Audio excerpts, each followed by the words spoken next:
한국 사람이라고 하면은 한국 말이나 한글을 다 알고 있다 이렇게 생각하지 않습니까? 그런데 오늘 뉴스에 우리나라 실질 문맹률이 무려 75%나 된다 이런 게 나왔습니다. 한국 사람이 한국어 그리고 우리 한글을 잘 모른다, 잘 이해하지 못한다. 결국은 매일 말을 하고 글을 쓰고 글을 읽고 그런데 그게 나는 사실 그런 뜻이 아니었어. 이게 계속되고 있다는 뜻입니다. 뉴스에 나온 사례를 보면 어떻게 보면 이게 좀 억지가 아닌가 싶을 정도로 그런데 사실이라는 것이죠. 긴 시간 제법 상당한 기간 동안 이런 다툼이 계속됐다. 그 한 예가 이제 사과문입니다. 뭐 어떤 조직에서 내놓은 사과문이겠죠. 심심한 사과 말씀을 드린다. 이렇게 사과문을 냈다는 겁니다.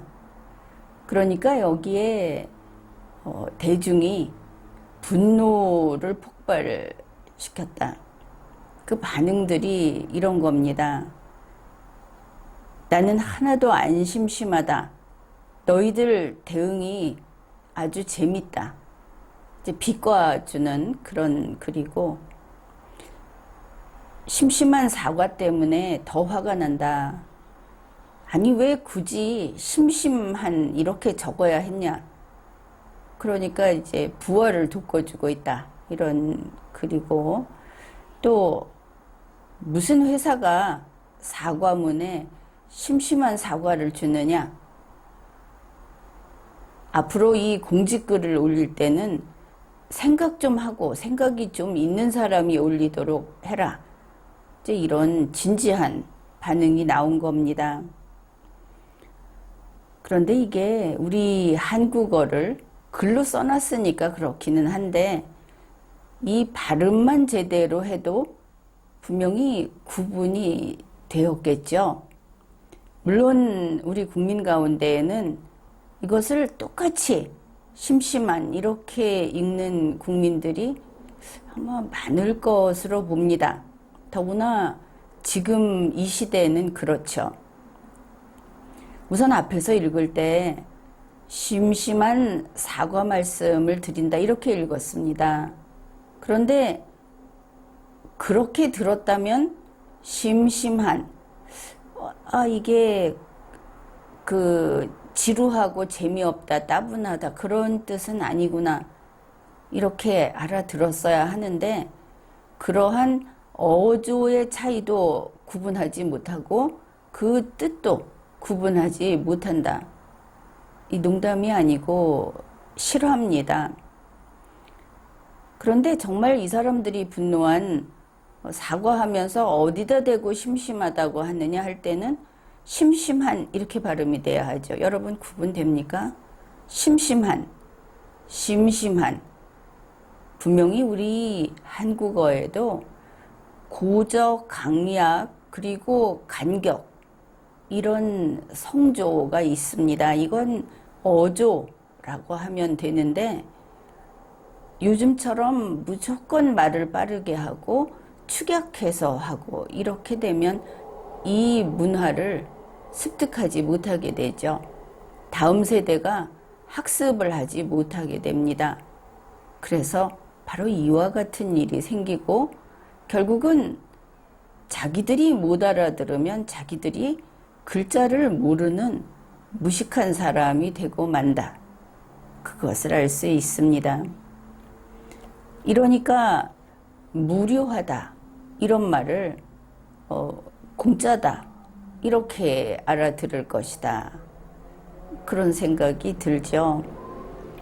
그 다음에 제 2020년 8월에 정부에서 8월 17일을 임시공휴일로 지정을 해가지고 8월 15일, 16일, 17일 이렇게 이제 3일 연휴가 되었습니다. 그런데 이것을 보고 신문에서 이렇게 보도를 한 것이죠. 사흘 연휴다. 이번에는 사흘 연휴다.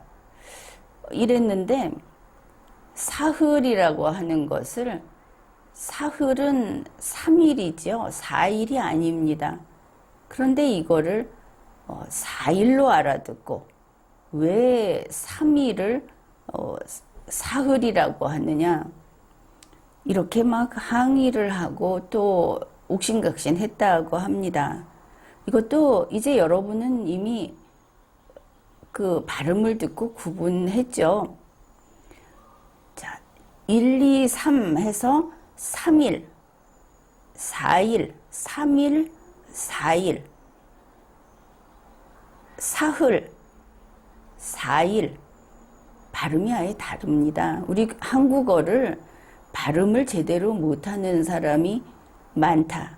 그러다 보니 그 뜻과 그 뜻을 구분 못하는 사람이 많다. 이렇게 되는 겁니다.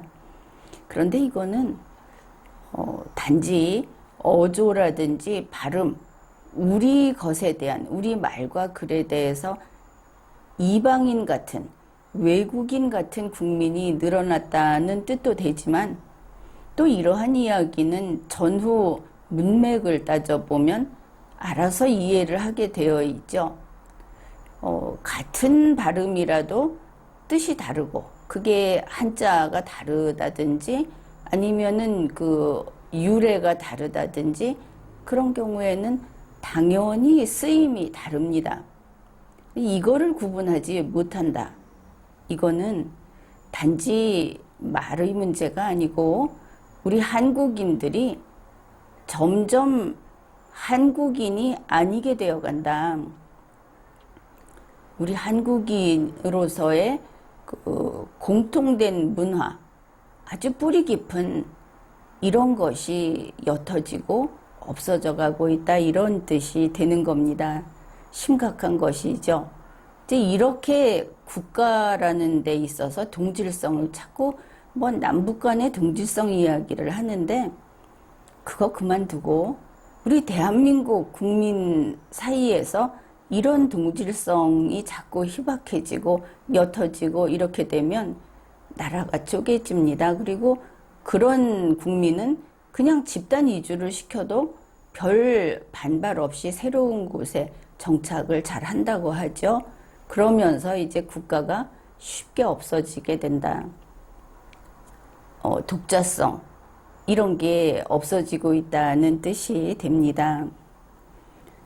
그래 이와 유사한 예로 신문에서 소개한 것이 금일 이거를 금요일로 알아듣고 그것도 대학생이 그랬다고 합니다. 교수에게 항의를 했다. 이런 것들을 소개하고 있습니다. 처음 시작이 우리 한국인이 문맹이다 이런 우리는 항상 아주 큰 소리를 치지 않았습니까? 우리 한국인은 굉장히 지식이 그런 대로 풍부하고 누구나 그 문서를 읽을 수 있고 그리고 우리 한국인은 그렇다. 다른 나라는 그 자기 나라에서 통용되는 말도 모르는 그 글을 아예 모르는 사람들이 많다더라. 이렇게 늘 우리는 스스로 자부해 왔습니다. 그런데 이제 그 상황이 바뀌어버린 것이죠. 정말 난 놓고 기억자도 모르는 그런 의미의 문맹률, 그러니까 읽을 수 있는 거. 만일 국어 그러면 국어라고 그 글자를 읽을 수 있는 거. 이게 뭐 까만 건 글씨고 흰 건 종이다. 이렇지 않은 그 비율은 물론 99%라고 합니다. 그러니까 한 1% 정도가 아예 글자를 읽지 못하는 것이죠. 그런데 OECD에서 조사한 우리 대한민국 국민의 실질 문맹률이 무려 75%에 달한다. 아마 한참 전에 이런 이야기 리마연에서 했을 텐데 그때는 여기까지 가지는 않았습니다. 이거보다 훨씬 낮았습니다. 그런데 이제 실질 문맹률이 75%까지 이렇게 높아졌다. 실질 문맹률이라는 것은 문장이 있지 않습니까? 그럼 문장을 읽고 그 뜻이 무엇인지 이해하는 그런 능력. 그러니까 어휘를 어느 정도 알고 있어야 이 수준에 도달했다고 할 수 있겠죠. 그런데 이제 고급 능력은 아닙니다. 그냥 기본적인. 예를 들어서 만약에 그 지하철을 탄다든지 또 버스, 고속버스를 이용한다든지 할 때 거기에 붙어 있는 안내문, 또 투표를 하러 갔을 때 투표는 이렇게 한다고 하는 안내문을 읽고 그걸 이해해서 그대로 할 수 있으면 실질 문맹률 75% 거기에 해당이 안 되는 겁니다. 그것을 그렇게 할 수 있는 사람이 25%밖에 안 된다는 것이죠. 좀 믿기지 않죠? 또 다른 사례가 이것도 EBS에서 문해력 테스트를 한번 해봤답니다. 아주 치밀한 테스트는 아닌 것 같고, 이제 그 우리말 국어로 돼 있는 문제 15개를 내가지고 20살, 그러니까 20대에서 40대, 그러면 비교적 젊다고 하고 자기들 말로는 고학력 세대라고 자부하는 이런 사람들이죠. 그런 사람 350명을 대상으로 이 문제를 풀게 했답니다. 그랬더니 평균 6문제를 맞추고 그러면 6문제면 9문제를 틀린 거죠. 이런 결과가 나왔다. 그래서 그 정답률이 50%도 되지 않더라. 그러니까 아주 약식 테스트를 해도 결과가 이렇다. 그런데 우리가 생활하면서 서로 말 가지고 다투고 말 가지고 트집 잡고 하는 게 정치 뉴스에서 보면 종종 있지 않습니까? 근데 그게 진짜 그렇다면 이런 문맹 때문이고 진짜가 아니라면 이러한 실질 문맹을 더 가속시키는 상황을 악화시키는 나쁜 행태다. 이렇게 보아야 하겠습니다. 현재 21세기는 지식정보 시대다. 이렇게 이야기를 하죠.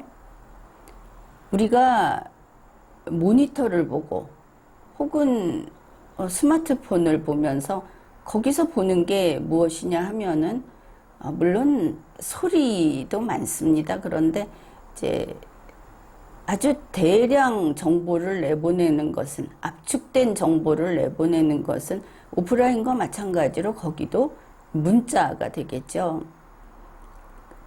그런 상황에서 이 실질 문맹률이 이렇게 높다는 것은 아주 심각한 것이고 실질 문맹은 그런 의미에서 이제는 거의 생존을 위협하는 경쟁률이 떨어지는 정도가 아니라 그런 심각한 문맹이다. 이렇게 이야기를 하겠습니다. 근데 혹시 이 말을 듣고 무식한 사람들이나 그렇지 무조건 그렇게 이야기하는 분들이 있을 겁니다. 이게 75%나 그렇다고 이야기를 해도 설마 이러면서 그건 무식한 사람들이나 그렇지. 그런데 다른 예를 하나 소개하겠습니다. 8월 18일에 이인실 특허청장이 브리핑을 했습니다. 이제 그가 한 말을 한 달락, 한 두 달락 이렇게 보죠. 새 정부 출범 100일을 맞아서 오늘 자리를 마련했습니다. 새 정부 출범 100일을 맞아서 마련했으니까 윤석열 대통령의 취임 100일 기념 그 기자회견하고 같구나 이렇게 볼 수 있겠죠.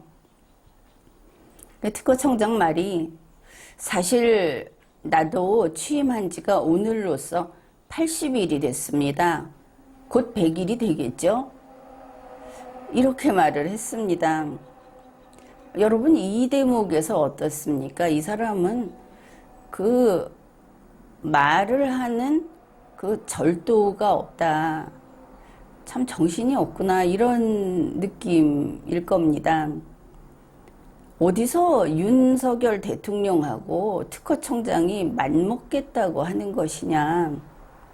자기들 공무원들끼리는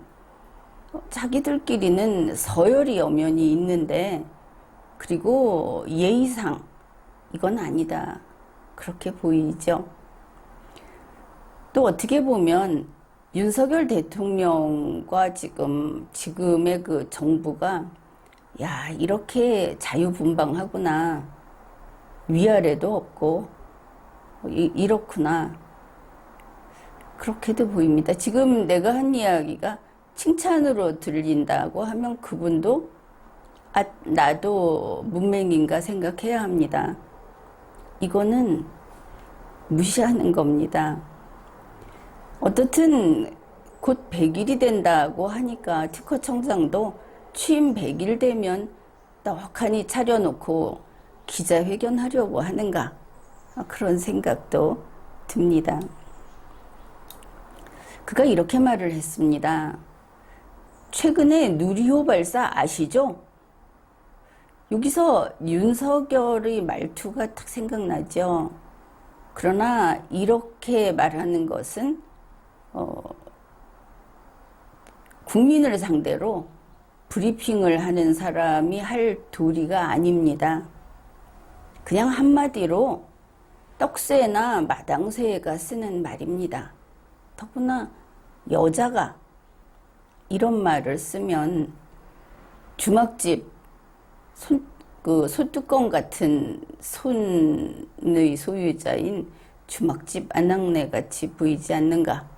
그렇습니다. 이제 내용을 잘 들어보십시오. 누리호 발사를 보면 우리 우주기술 특허 출원은 세계 7위입니다. 이건 알아들을 수 있죠? 다음입니다. 그런데 우리 누리호를 발사 성공한 나라의 우리가 7위, 7번째입니다. 무슨 소리를 하려는 건지 이 말로서는 알 수 없죠.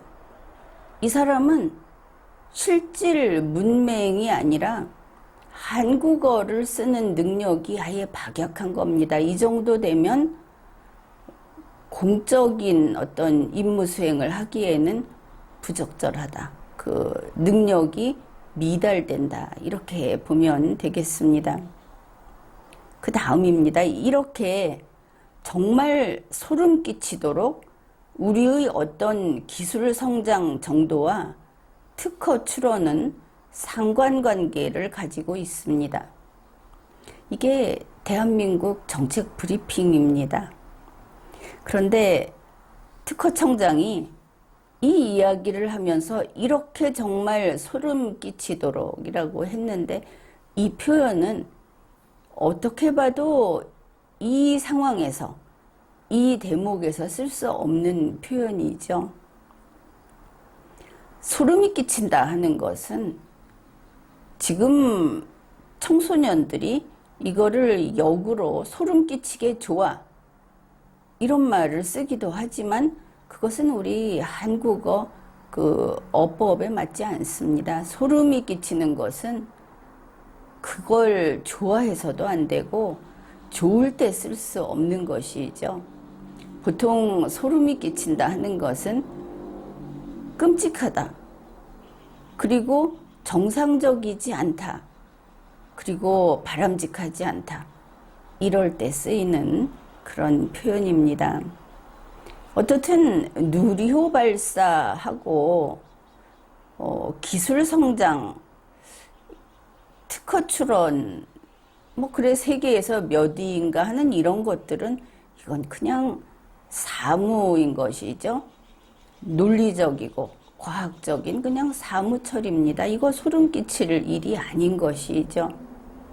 참 이상한 사람 아닙니까? 어째서 그게 소름 끼칠까? 표현을 이렇게 한국말도 제대로 못하는 사람들이 여러 가지 그 공무 수행을 하고 있다. 이게 대한민국의 실태다. 그런 겁니다. 이제 문맹 이야기를 해봅시다. 정말 고전적으로 글자를 모르는 우리 국민이 전체의 1% 정도라고 합니다. 계산을 해봤습니다. 5,100만으로 잡았을 때 51만 명 정도가 글자를 모른다. 글자를 모른다고 하는 것은 이 사람들이 이 대한민국 안에서 생활을 해가면서 무수히 많은 경우에 항상 자기 자신을 지키지 못하고 자기가 원하는 바를 이루지 못한다는 뜻이 됩니다. 남과의 관계에서. 그런 면에서 이 1%라는 것은 무시할 수 없는 숫자인 겁니다. 그러면 51만 명을 빼면 난 놓고 기억자는 아는 문맹이 아닌 사람들은 대략 한 5,050만 명 정도 된다. 이렇게 볼 수 있겠죠. 5,100만 중에. 지금 문제는 21세기형 문맹입니다. 실질 문맹률 75%. 그러면 난 놓고 기억자를 아는 사람 중에 그 말이 그 말인지를 모르는 사람이 75%다. 이제 숫자 좀 복잡하지만 계산은 했습니다. 3,787만 5천 명. 이 사람들은 간단한 한글을 알지만 문장을 만들어 놨을 때 문장의 뜻을 이해하지 못한다.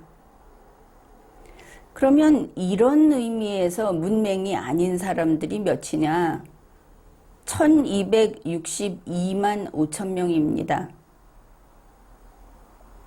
그냥 큼직하게 툭툭 잘라봅시다. 요만큼이 문장이 있으면 그 문장의 뜻이 무엇인지, 표지판이 있으면 표지판의 뜻이 무엇인지를 안다는 겁니다. 우리 대한민국 국민 중에 1,262만 5천 명이 이 실질 문맹률 이거를 테스트하는 것은 아주 고난이도의 문장을 갖고 하는 게 아닙니다.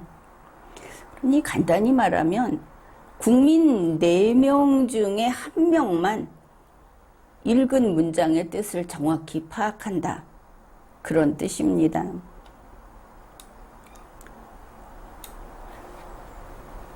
그러면은 우리가 늘 이야기하듯이 국민 여러분이 개인의 자유를 지키면서 정치인들한테 자기의 국민으로서의 권리, 또 이 나라 주인으로서의 권력, 이런 것들을 뺏기거나 침해당하지 않으면서 살아가는 이 정치적 국민으로서 행동하고 자기 운명을 주도하는 이런 삶을 살아가는 데는 어떤 능력이 필요한가? 그거는 문맹이 아닌, 실질 문맹이 아닌 사람들, 1200 몇만, 그 중에서 아주 우수한 사람들이 그렇게 할 수 있습니다. 이게 참, 지금 자유민주주의가 쇠약해지고 있는데, 그 아주 중요한 요인 중에 하나라는 생각을 하고 있습니다. 정치인 카르텔이 독재를 하고 있는지, 그들이 국민의 재산, 이 나라의 부를 착복하고 있는지, 교수니, 목사니, 공무원이니 이런 사람들, 보기에 훌륭한 사람들이라고 생각하는 그 사람들이 실제로는 이 나라의 기생충 노릇을 하고 이 국민을 착취하고 있는지, 그걸 알 수 있는 능력은 저 4명 중에 1명보다 훨씬 적다, 이런 겁니다. 그러니 우리 한국인 가운데 한 뭐 500만, 600만 정도가 거기에 해당하지 않을까. 이것도 사실은 넓게 잡은 겁니다. 알기 쉽게 이야기를 하면, 리마연 방송을 들으면서 조금 보다가 아, 머리 아파, 뭐가 저렇게 딱딱하고 복잡해, 이러면서 휙 가버리는 사람들은 일단 4명 중에 3명에 해당이 될 것이다. 리마연 방송을 끝까지 듣고, 그리고 또 이해까지 하는, 이해 못하면 뭐 이게 이제 간접적이지 않습니까? 직접 얼굴을 마주보고 하는 게 아니니까. 그래서 좀 전달력이 떨어질 수 있다, 이거를 감안하면 한 뭐 시간 날 때 2번, 3번, 혹은 조금 불명확했던 대목을 다시 들어본다, 이런 식으로 해서 이해하는 분들, 여러분 중에 그런 분들은 바로 이 500만, 600만 요 속에 포함이 되는 사람들이다. 그러면은 이제 어느 정도인지 좀 기준이 생기죠. 그런데 이제 이 통치기관 리셋 개헌을 하자, 이거는 저들이 혹시 정치인 카르텔이 뭐를 하고 있지, 이걸 알아보는 능력이고, 이제 그거보다 앞서서 이 정치인 카르텔을 다시 그들에게 질서를 부여하는 일, 그게 이제 통치기관 리셋, 또 국회의원 단임제, 이런 걸 통해서 현재 대한민국 헌법이 규정해 놓은 그대로 우리 국민들이 정치를 직접 하게, 자기들이 무슨 귀족인 것처럼 아예 그냥 가로채 갖고, 정치인 카르텔이 대를 이어서 뭐 선출직, 공무원 이런 거를 다 차지하고 있지 않습니까? 이거를 풀고, 원래 그들이 그렇게 할 수 없는 건데 국민이 방치한 것이죠. 그래, 그거를 우리 국민들이 다 헌법에 따르면 여러분이 그걸 하게 되어 있는 겁니다. 그렇게 하려면 거기에 꼭 필요한 것이 리걸 마인드입니다. 그래서 지금 집안에 아이들이 있다든지 또 청년들 이렇게 있으면 그들에게 가장 가르치고, 그들이 이런 능력을 지니도록 해야 하는 것이 문해력, 그리고 리걸 마인드인 겁니다. 그런데 무슨 정치 학교 이런 거 만들어서 엄청나게 거기 지원을 해주죠. 돈도 많이 들고 또 인맥도 있어야 거기 갈 수 있고 한데, 거기 가서 몽땅 쓸데없는 짓을 하는 겁니다. 이런 능력은 거기 가서 그 기성 정치인들이 하는 이야기 들어가지고 길러질 문제가 아니죠. 그들도 역시 문해력이 바닥이기 때문에. 그래서 21세기 이제 지금부터 앞으로의 시대에 개인의 그 능력, 세상을 살아가면서 야, 이거 하나 있으면 든든하다 하는 것은 일단 우리말, 영어, 외국어 이게 아니고 1차적으로는 모국어인 우리 한국어, 한글에 대한 능력이 있어야 한다. 그래서 그걸 이해하는 단계까지 가는 그 문해력이 이래야만 우수한 인재가 되는 것이고, 특히 권력 구조에서 상층부에 들어가고자 한다면 여기에 더해서 리걸 마인드를 지녀야 한다. 물론 앞으로는 국민이 정치를 하는 그런 시대로 분명히 갑니다. 그래서 이런 능력을 키워야 하는 것이죠. 여기에는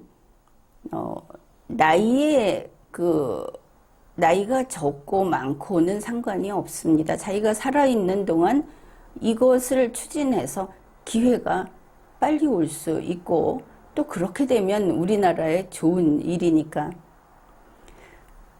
언어의 중요성에 대해서는 예로부터 좋은 사례가 많이 있죠. 바벨탑도 그렇지 않습니까? 이게 이제 오늘날에는 우리 인류가 어떤 정해진 운명대로 거기에서 벗어나지 못하고 사는 그런 존재가 아니고 우리가 운명 개척자다.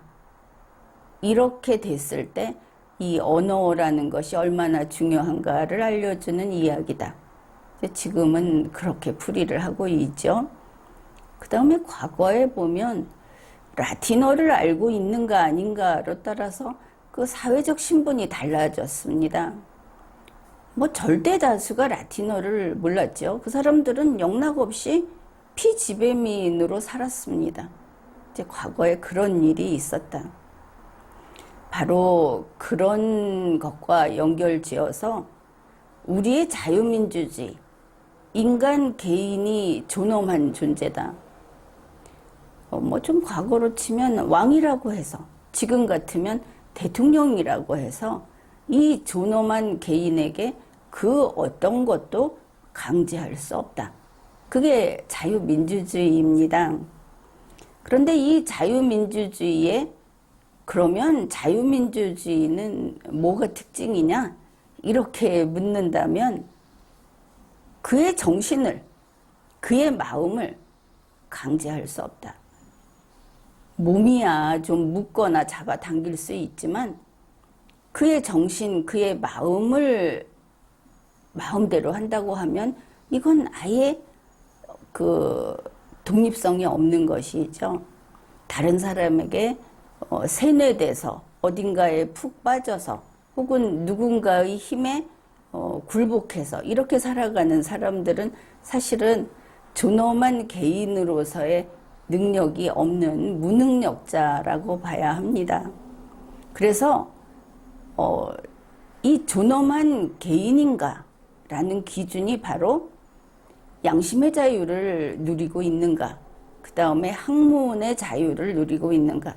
학문의 자유라는 것은 사상의 자유하고 연결되는 또 다른 분야입니다. 그러면 그걸 어떻게 할 수 있느냐?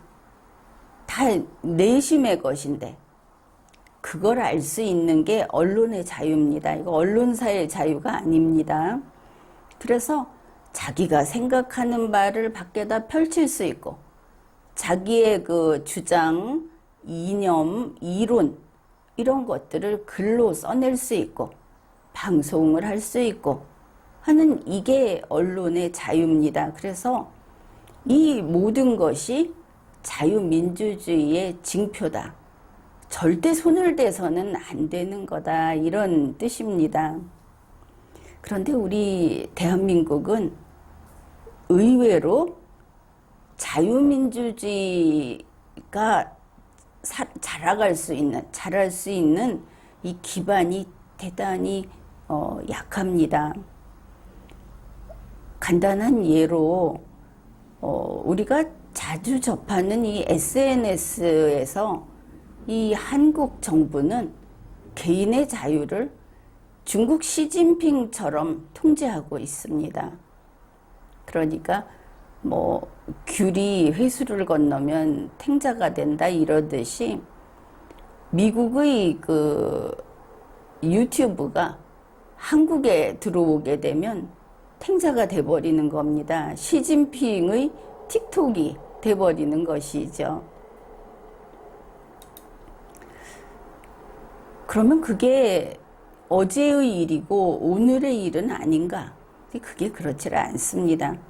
우리 한국에서는 문재인 대통령에 이어서 윤석열 대통령이 바로 이러한 민주주의의 핵이라고 할 수 있는 언론의 자유를 심각하게 침해하고 통제하고 있습니다. 다시 말해서 양심의 자유, 학문의 자유, 언론의 자유에 대해서 탄압이 극심하다 하는 겁니다.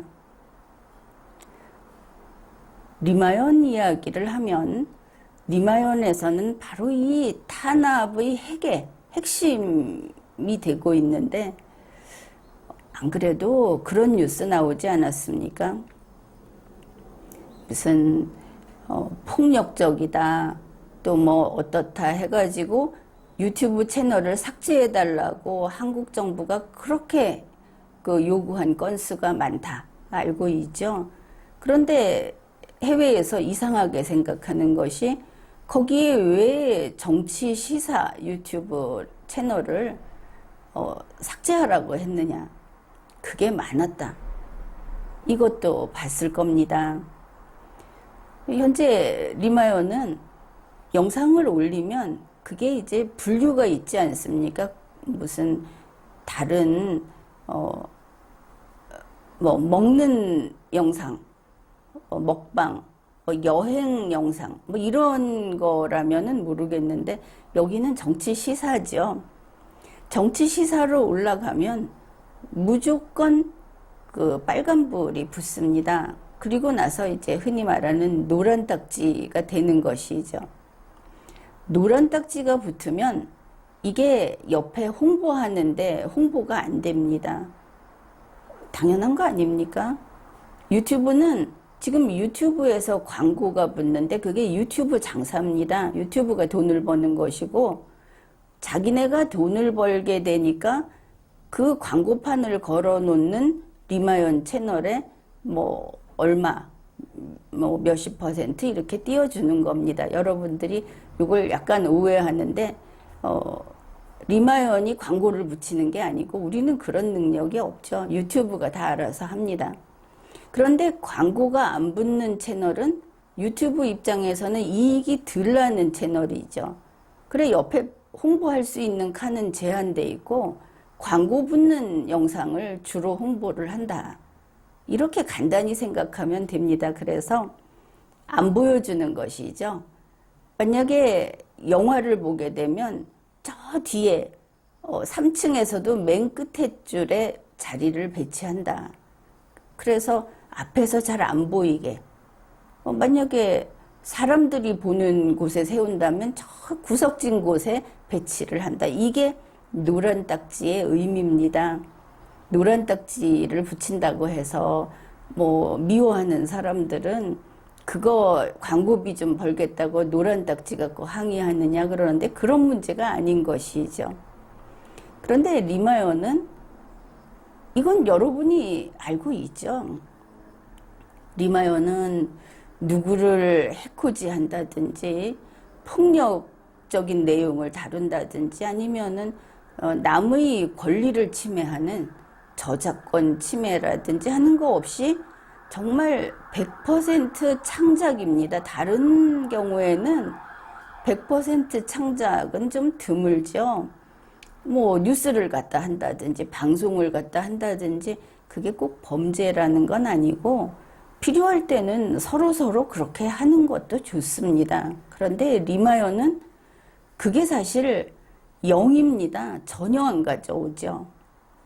그런데 리마연에서 올라가는 정치 시사 영상은 거의 99% 노딱이 붙습니다. 여러분이 갑자기 왜 어제 뉴스를 오늘 할까?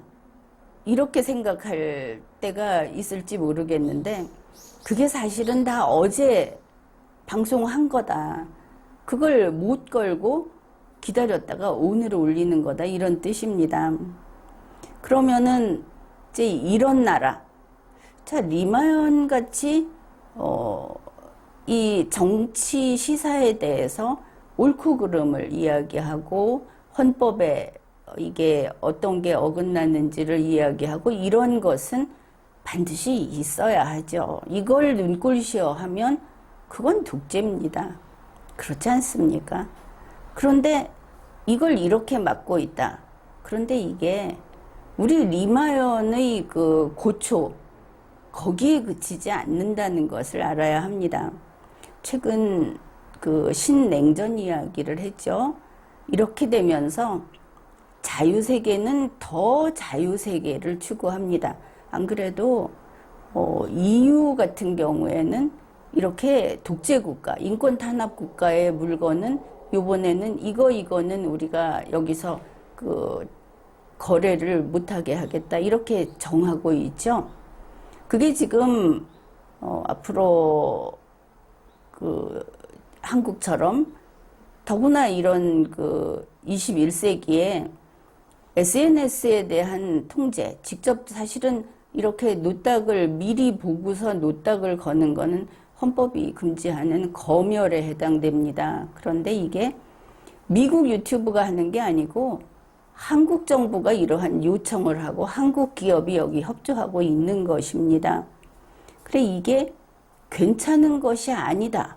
이걸 알아야 하는 것이죠.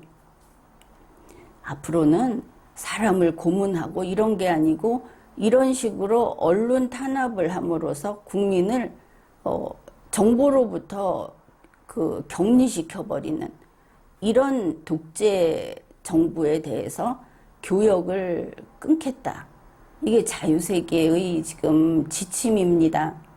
그래서 어쩌면 머지않아서 이런 식의 독재적인 언론을 탄압하고 학문의 자유를 제한하고 이런 것을 암암리에 계속하는 지금 한국은 이게 이미 악명 높습니다. 계속 저거 삭제해달라 이거 뭐 해달라 하고 지금은 또 무슨 해킹까지 하겠다고 하죠. 바로 이런 것 때문에 한국 물건을 수입 거부하는 일이 가능하다.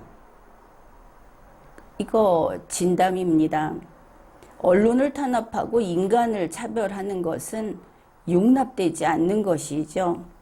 게다가 다른 나라들이 한국 물건을 안 사기만 하느냐. 그게 아니고 한국에 원료 수출도 안 할 수 있다.